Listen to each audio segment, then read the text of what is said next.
Dr. Alison, everybody is talking about the safe and effective roadshow. In fact, everyone's talking about it. They're getting excited. They're buying tickets. There's a very impressive lineup of speakers and personalities, including yourself, Dr. Alison. But what is it? It's called the Safe and Effective Roadshow. Now, is this some, anti-authority conspiracy theorist convention, or, is it selling some safe and effective drug?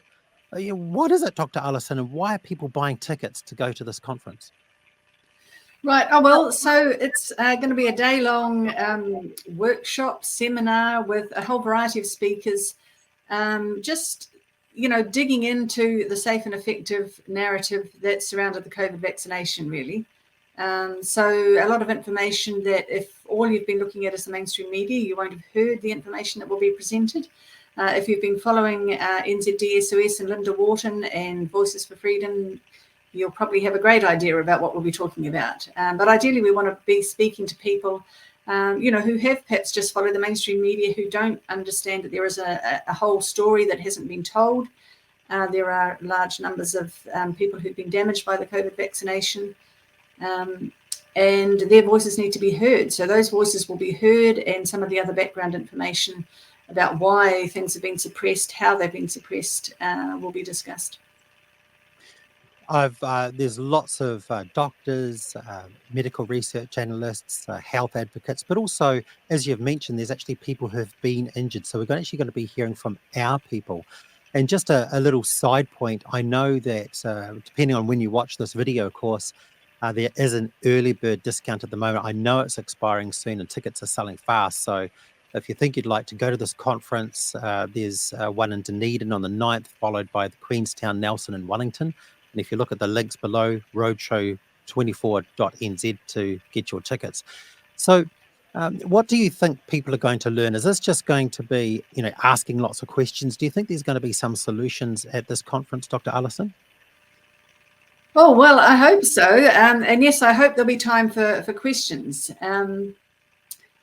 I guess part of it is bringing the increased awareness to the problems, because until the awareness is out there that actually what we've been told isn't the whole truth, and there are issues, there are injured people, things haven't been done as we've expected. Until there's wider acceptance of that, you can't really discuss the solutions and how we move forward, how we help the injured people. So hopefully there'll be some information about effective things that are helping people, but it's also about bringing awareness to a wider audience of what's happened.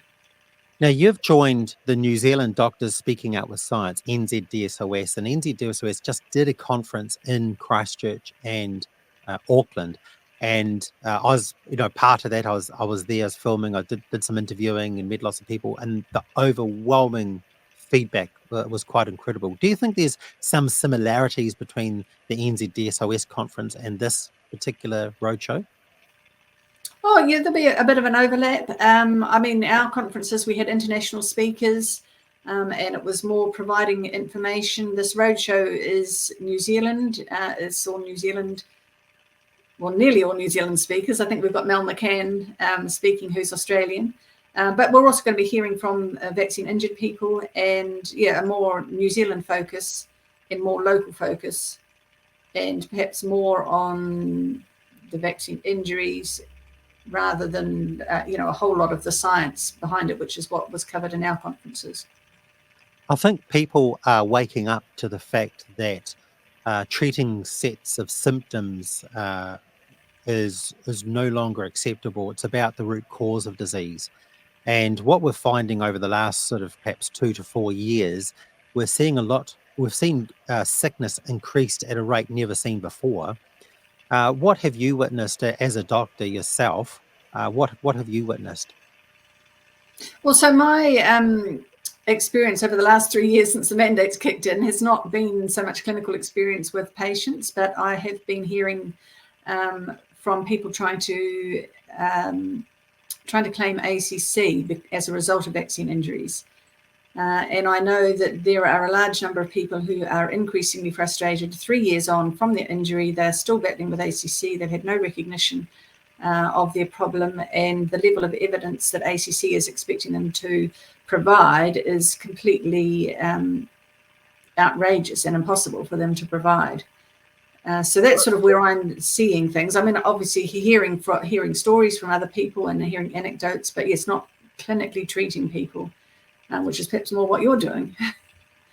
Well, gosh, it's just, I'm normally 1 or 2 months booked in advance. At one point there, I was 3, 4 months booked in advance. The damage was just phenomenal. But what I respect about the NZDSOS is that as a group of doctors, you've been persecuted basically for standing up for people's rights, freedoms, transparency, informed consent, and all of those types of words. And you're continuing to stand up, and you're continuing to be persecuted for speaking out. And I really, really admire that. And I think that is why people should also attend the conference to learn the truth about what's going on, because it is our health and it is also about our freedom. Would that be a fair enough comment, Dr. Alison? Absolutely. I mean, what is happening to the doctors who have questions, who have concerns, who've tried to raise the alarm, it's frightening to think where the medical system is going to be heading if this carries on. We're going to have doctors that are mere puppets of the pharmaceutical industry.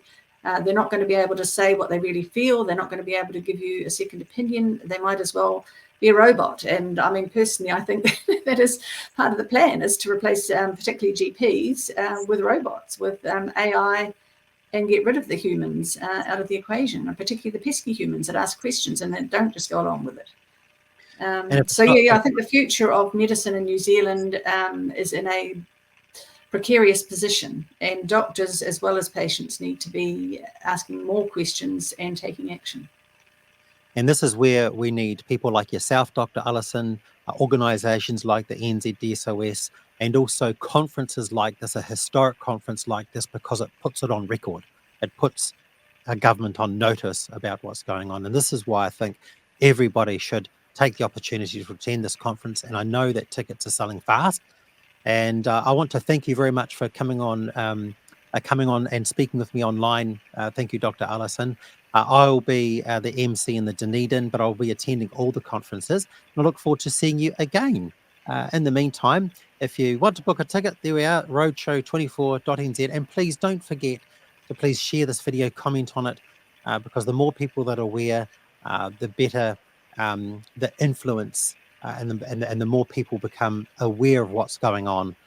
Because basically, we have power in numbers. Would that be a good comment, Dr. Alison? We're power in numbers. Yeah. When more communities get together and unite with unity to achieve common goals of what the whole conference is about: compassion, justice, common sense. Thank you very much. Yes. Well, I guess my parting comment would just be to consider bringing along somebody who's on the fence, or somebody that you know or that you think might have been injured by vaccine, but they're not aware, so they can come and hear the part of the story that they haven't heard in the mainstream. It's a very good point. A lot of people in our circles, we know all about this stuff, but there are people on the fence. What a great gift it would be to bring them to the conference. Yeah, thank you, Dr. Alison.